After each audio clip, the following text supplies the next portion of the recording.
I slid into the backseat of the rideshare feeling like my entire day had been stacked on my shoulders. You know that bone-deep exhaustion that settles behind your eyes and makes everything blur a little? That was me. I loosened my scarf, opened my emails, and tried to convince myself the evening would be quiet and predictable. Outside, the city lights smudged across the window like soft brushstrokes. For a moment, I let myself drift, thinking about dinner, bills, and the comfort of slipping back into my routine. It was supposed to be just one more ordinary ride home. The driver had that gentle, fatherly voice that made you feel like you could exhale without fear of being judged. When he glanced at me in the mirror and asked, "Long day, ma'am?" I gave him a tired smile, the kind that answers more truthfully than words ever could. I'm not usually one to chat in cars, but something about him felt oddly grounding, like he carried quiet wisdom in the lines of his face. For a few minutes, it was nice to just exist without having to perform, explain, or pretend. But everything shifted the moment we turned onto my street. It was subtle, like the air held its breath before something breaks. He looked around as if recognizing a familiar scene, and then said it casually, almost kindly. "Funny, I know this street. I drive your husband here all the time." My heart jolted. I sat up straighter. "My husband, Daniel Turner?" I asked, barely breathing. And when he nodded, telling me he dropped Daniel at a young woman's house every week, something inside me cracked so quietly I wasn't sure he heard it. But I felt it. Every word hit like a cold wave I wasn't ready for. I tried to swallow, but my throat felt tight, as if the air itself had become thick and uncooperative. "A young woman?" I asked, forcing my voice to sound casual, even though a sting was already spreading across my chest. The driver nodded, describing her like he was mentioning the weather. Red hair, apartment 204, a sweet girl. Sweet. The word scraped against something raw in me. I sat there nodding politely, while inside everything tilted. You know that moment when your reality suddenly feels out of place, like you've stepped into someone else's life? That's exactly where I was. I managed a smile, one of those fragile ones women learn to master when the world expects grace instead of honesty. "Yes, of course," I said, as if the information meant nothing more than a misplaced package. But my fingers trembled against my purse, and my heartbeat was frantic, like it was trying to outrun the truth. While the driver focused on the road, my mind spun backward through every late night, every tired excuse, every weekend he claimed he needed just a bit of space. Suddenly, they weren't harmless moments anymore. They felt like clues I never realized I'd been collecting. When the car stopped in front of my house, the world looked the same, but nothing felt the same. I stepped out slowly, like my legs belonged to someone else. The porch light glowed warmly, the way it always did, but I felt cold underneath my coat. "Thank you," I told the driver, though gratitude was the last thing playing in my mind. As he drove away, I stood there in the quiet, hugging myself against the evening air. Apartment 204. A red-haired woman. Daniel's weekly destination. Those pieces settled into me like sharp, unwelcome truths, and I already knew I wouldn't be able to ignore them. As I unlocked the front door, my hands were steady, but only because my mind had slipped into that strange, protective numbness women develop when the truth hits too hard. The house smelled like lavender detergent, the same scent I'd chosen years ago because Daniel said it made home feel peaceful. I stood in the hallway, staring at the framed photos on the wall. Vacations, anniversaries, little pockets of laughter frozen in time. Each one suddenly felt like a lie wearing a smile. My chest tightened, but I forced myself to breathe slowly, anchoring myself before the panic could swallow me whole. I walked into the kitchen and poured a glass of water, though my mouth was too dry to drink it. My thoughts kept circling the same questions, sharp and relentless. Who was she? Why her? How long had I been living beside a secret dressed as a husband? I leaned against the counter, feeling the cool surface press into my spine, grounding me just enough. Every memory of Daniel clicked into place differently now. His sudden gym nights, his extra work errands, the way he'd been distracted even when he smiled. The truth had been hiding in plain sight, and I had been too trusting to see it. When I finally made it to the bedroom, the silence felt heavier than the dark. I sat on the edge of the bed, my pulse loud in my ears, the driver's words replaying with painful clarity. Apartment 204. A red-haired woman. Weekly visits. I pressed my palms together tightly, as if holding myself would keep me from shattering. But beneath the shock, beneath the hurt, something else began to flicker. An instinct, a quiet pull toward truth. I didn't know every detail yet, but I knew one thing.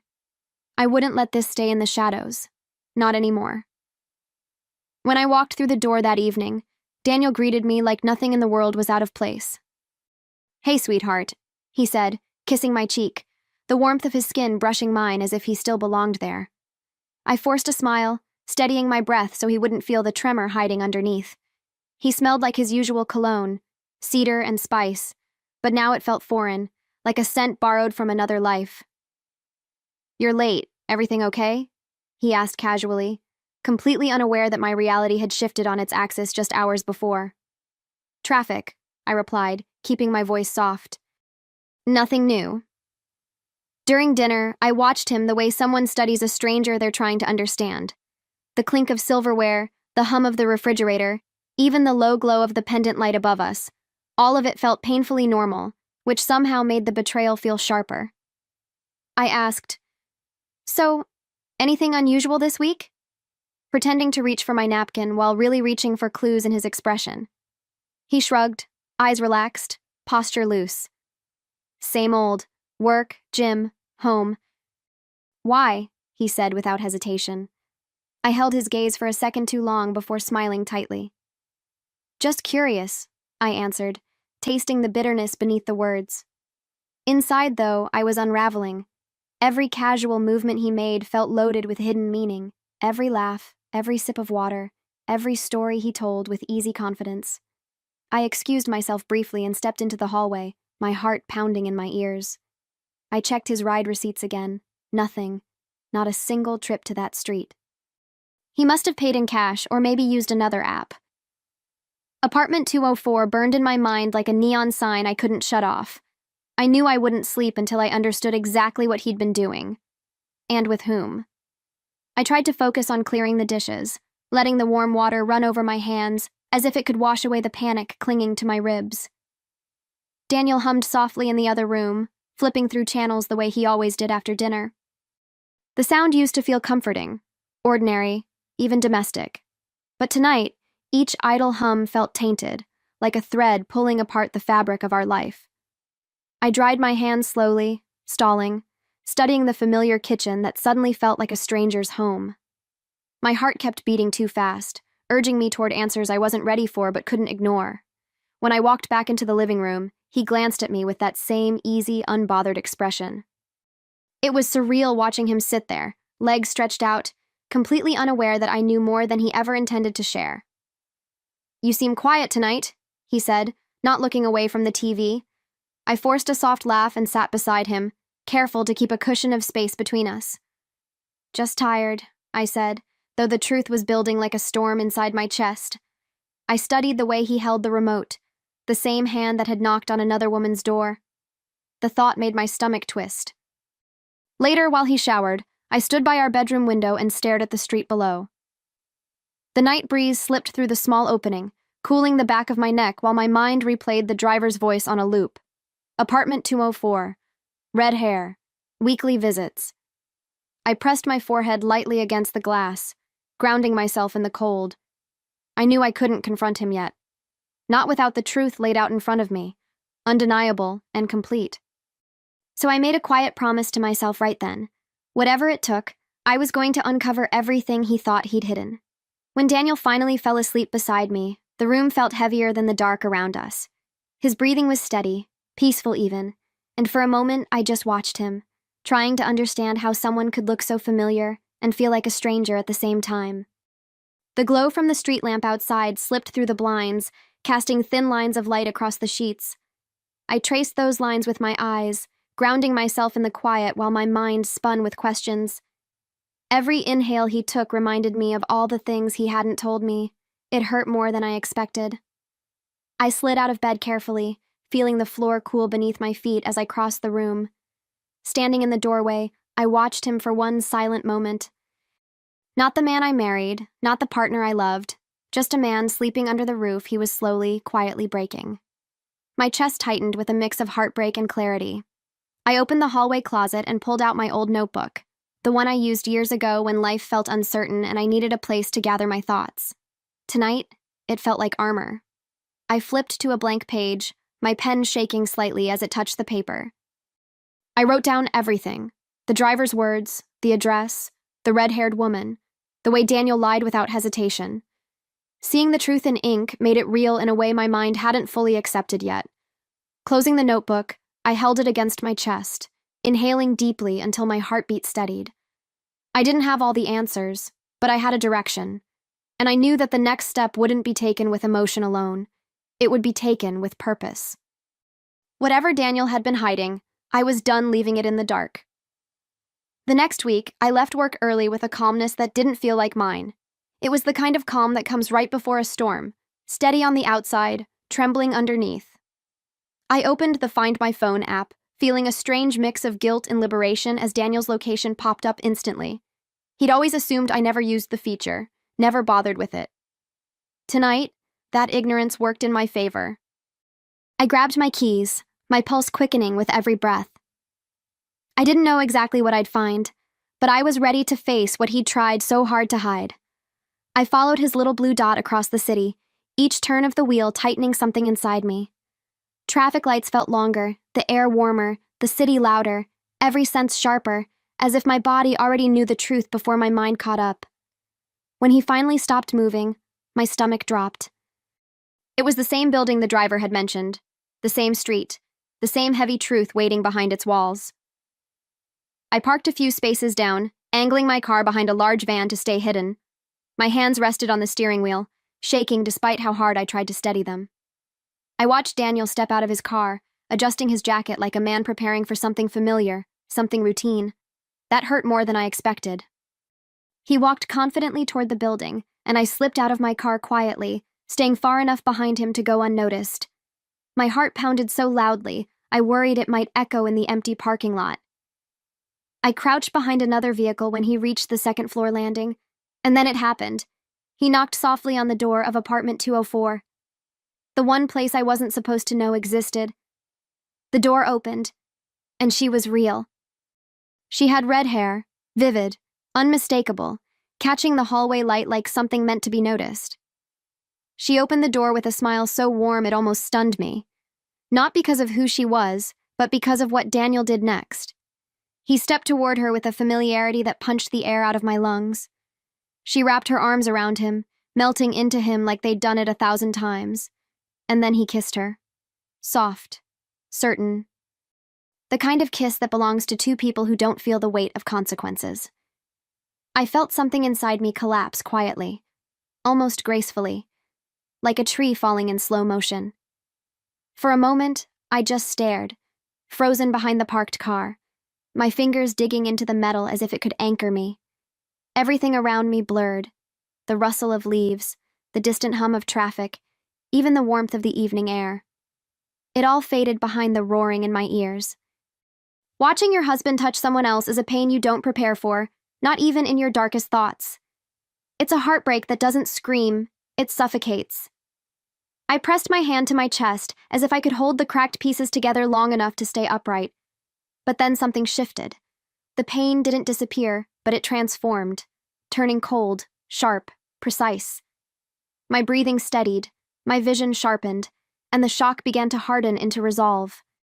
I pulled out my phone, my hands trembling but determined. I zoomed in, capturing every angle, every embrace, every lie made visible. Photo after photo, proof after proof, evidence he could never talk his way out of. As I watched them together, laughing, holding each other close, I whispered to myself, "You really thought I'd never find out." I stayed hidden long after their door closed, long after their laughter faded into the walls. The night air felt heavier around me, thick with the kind of silence that follows a truth you can't unsee. I leaned back against the cold metal of the car behind me, feeling the chill seep through my clothes while my chest burned hot. It was such a strange contrast, my body cold, my emotions blistering. I closed my eyes for a moment, letting the pain wash over me like a wave. I finally stopped fighting. And once it passed, I felt something I hadn't expected. Clarity. When I finally pushed myself to stand, the world looked sharper than before. The streetlight flickered above me, casting long shadows that stretched across the pavement like fractured pieces of the life I thought I had. I looked at Daniel's car, parked so confidently, as if it belonged there, as if he belonged there. My jaw tightened. I walked slowly back toward my own car, each step grounding me more firmly in the truth. Betrayal didn't just break something, it awakened something. Something fierce, something steady, something done being naive. Inside my car, I opened the gallery and scrolled through every photo I'd taken. Image after image, proof after proof, the story of his lies laid out in vivid detail. My hands shook, not from heartbreak anymore, but from the power of knowing exactly what I held. I whispered to myself, barely louder than my breath, "You lied to my face. For months. You have no idea what's coming." Hearing my own voice like that, calm, controlled, certain, sent a strange, steadying warmth through me. I put the phone down, straightened my posture, and started the engine. This wasn't the end. It was the beginning of truth. I waited for Daniel on the couch that night, sitting in the kind of stillness that feels almost unnatural. The living room was dim, lit only by a single lamp, casting warm shadows across the walls. I could hear the soft ticking of the clock, every second echoing louder than the last. My body was calm, eerily calm, but my mind stood sharp as glass. I kept the photos tucked inside my robe pocket like a truth pulsing against my side. When I finally heard his keys at the door, a chill ran up my spine, steadying me even more. He walked in with a smile, casual and confident, like a man returning from an ordinary day. "Sophie?" he called out, surprised to see me awake. "You're home early." I studied him closely, the way he loosened his tie, the relaxed lift of his brows, the softness in his voice. Everything about him radiated the comfort of someone living a double life too easily. "Not as early as you were," I said slowly. "At apartment 204.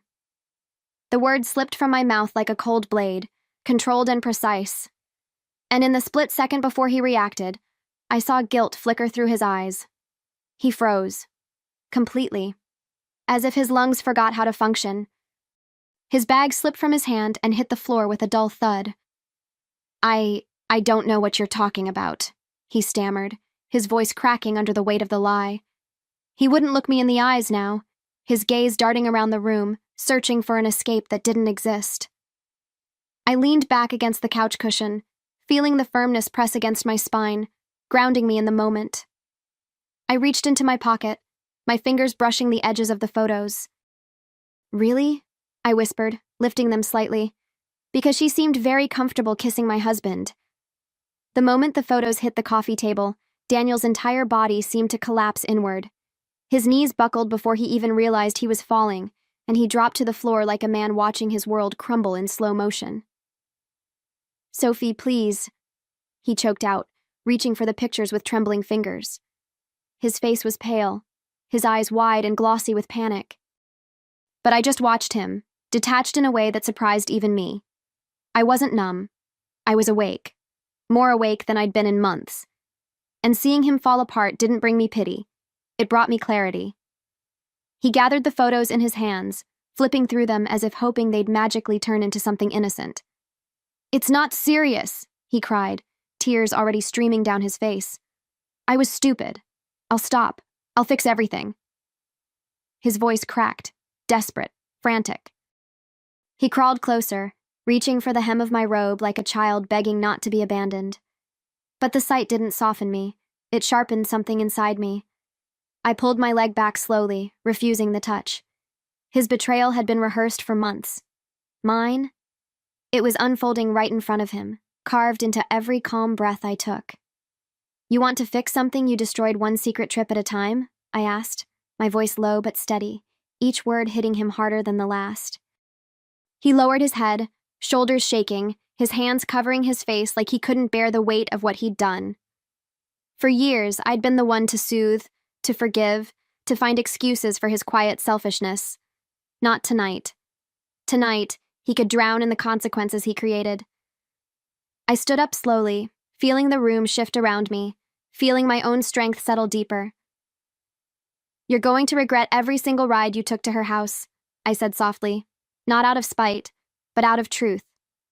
I walked past him slowly, feeling his desperation cling to the air like humidity after a storm. He stayed on his knees, shoulders shaking, mumbling apologies that sounded more like panic than remorse. I could feel his gaze on my back as I moved toward the window, the soft glow from the streetlight slipping across the floor. My reflection in the glass didn't look broken. It looked steady, almost unfamiliar in its strength. I pressed my fingertips lightly against the cool surface, grounding myself in the moment. He'd spent months choosing lies. Tonight, I finally chose myself. Behind me, I heard him scramble to his feet, his breathing loud and uneven. Sophie, please, talk to me. Look at me, he begged, his voice raw. I turned slightly, just enough to meet his eyes. What I saw wasn't love. It was fear. Fear of losing comfort, stability, a wife he assumed would always forgive. His tears fell faster when he realized I wasn't moved, and for the first time, I wasn't afraid of his emotions. I wasn't afraid of losing him. I was afraid of who I'd become if I stayed.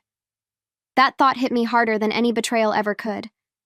He reached out again, hesitant, trembling, but I stepped back, creating a distance that felt like reclaiming oxygen after being underwater too long. Don't, I said quietly, and my voice carried a calmness that made him freeze. I watched him swallow hard, his chest rising and falling in quick, sharp breaths. The power dynamic had shifted entirely, and he knew it. I let a long silence settle between us, the kind that forces truth into the open. Then, without raising my voice, without breaking my steady expression, I said, "You chose her every week. Now you get to live with the consequences." The next morning, I woke with a clarity that felt almost physical, like someone had opened a window inside my chest and let fresh air in. Daniel was already gone, moving through the house with the skittish energy of a guilty man who doesn't know what comes next. I didn't rush. I showered, dressed, and made myself coffee, each step deliberate, precise. The quiet of the kitchen didn't feel heavy anymore. It felt intentional. I sat at the table, opened my notebook, and reviewed every photo, every timestamp, every detail. Each piece of evidence felt like reclaiming a piece of myself he had chipped away. By mid-morning, I was sitting across from my lawyer, a woman with sharp eyes and an even sharper sense of justice. I laid the photos in front of her one by one as she nodded slowly, already assessing the legal landscape. "Your prenup is airtight," she said, tapping the infidelity clause with her pen. "With this evidence, you'll walk away with almost everything." Hearing those words didn't bring joy. It brought relief, a quiet, dignified kind. I wasn't taking revenge out of spite. I was taking back what I had built, what I had earned, what he had taken for granted. I leaned back in the chair, crossing my legs, feeling strength settle deeper in my spine. "Good," I told her, my voice steady. "Let him keep his red-haired hobby. I'll keep the life he tried to ruin." My lawyer gave me a look, half admiration, half understanding. She started drafting the paperwork immediately, her fingers moving quickly across the keyboard. Watching her work felt like watching the universe shift in my favor, piece by piece. And as I signed the preliminary documents, I felt something I hadn't felt in weeks: control.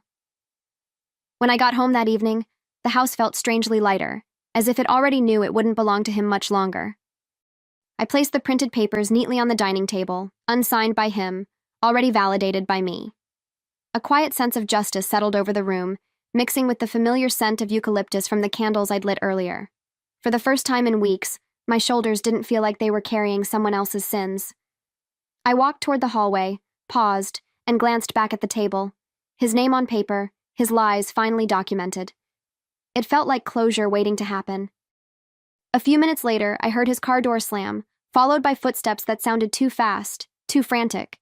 He walked in and froze when he saw the bags I'd packed for him neatly placed by the entrance, his clothes, his toiletries, his things that no longer had a place in my life.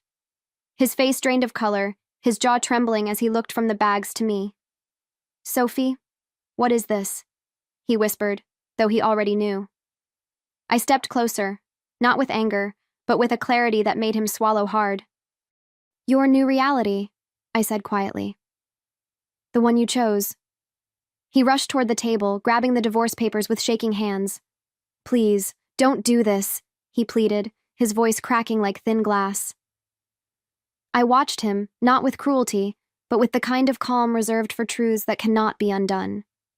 You already did, I replied, my tone steady and final. He reached for me again, his fingers barely brushing the air between us, but I stepped back. The distance wasn't just physical. It was everything he'd created, one secret trip at a time. You can go to apartment 204, I said softly. It's the only home you have left now. Daniel stood there, holding the papers, breathing like the walls were closing in on him. I watched his chest rise and fall too quickly, watched his eyes dart around the room as if searching for the version of me he used to manipulate. The forgiving one, the patient one, the woman who'd accept crumbs and call it devotion. She was gone. I felt it all the way down to my bones. When he sank onto the edge of the couch, burying his face in his hands, I didn't feel satisfaction. I felt release, like unclenching a fist I didn't know I'd been making for years. He begged again, softer this time, voice breaking on every word. Sophie, I miss us. I can fix it. I'll be better. But his promises felt weightless now, like feathers tossed in a storm, pretty, but useless. I looked at him with a steadiness that made him flinch. I don't want you to be better, I said. I want you gone. His tears fell harder, but I didn't move toward him. I didn't kneel, didn't soothe, didn't fold. I let the silence do the work this time, a silence he'd earned through every lie he thought I'd never catch. And slowly, painfully, he understood. When I opened the front door and stepped aside, the cool evening air swept into the house, brushing past me like a promise. Daniel stood, clutching his bags, his shoulders slumped in defeat. He walked past me quietly, unable to meet my eyes. I didn't say goodbye. I didn't owe him that. The door closed between us with a soft, final click, a sound that felt like the first honest thing he'd given me in months. I exhaled, long and steady, feeling the weight lift from my chest. For the first time in a long time, I felt like the story was finally shifting back into my hands. Months later, I found myself sitting at a seaside cafe, the kind with mismatched chairs and the smell of roasted coffee drifting lazily through the air. The waves were gentle that morning, brushing the shore like they were smoothing out the rough edges of everything I'd been through. I opened my book, but my eyes kept drifting toward the horizon, soft, endless, comforting. For the first time in a long time, my body felt relaxed, not braced for the next lie, the next apology, the next disappointment. Peace wasn't loud. It was steady, warm, patient, and it felt like it finally belonged to me. My new apartment had that same energy, bright, modern, filled with plants I was surprisingly good at keeping alive. Sunlight poured through the big windows in the morning, landing on the hardwood floors in glowing patches. I decorated everything myself. The soft blue couch, the books stacked in warm little corners, the balcony garden that made the whole place smell like basil and lavender. Every detail felt like a small declaration. I'm still here. I'm still whole. I'm still mine. It was a home built from truth, not illusions. And every morning I woke up there, I remembered why leaving had been the bravest thing I'd ever done. A week ago, I mailed a thank you gift to the rideshare driver, a box of chocolates wrapped neatly with a handwritten note. Thank you for telling me the truth no one else would.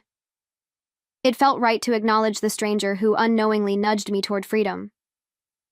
Life has a strange way of delivering honesty, sometimes in the backseat of a car, sometimes in the quiet ache of suspicion. And as I walked along the beach after finishing my coffee, the salty breeze brushing through my hair, I felt gratitude settle over me like sunlight. Not gratitude for the past, but for the woman I'd become after surviving it.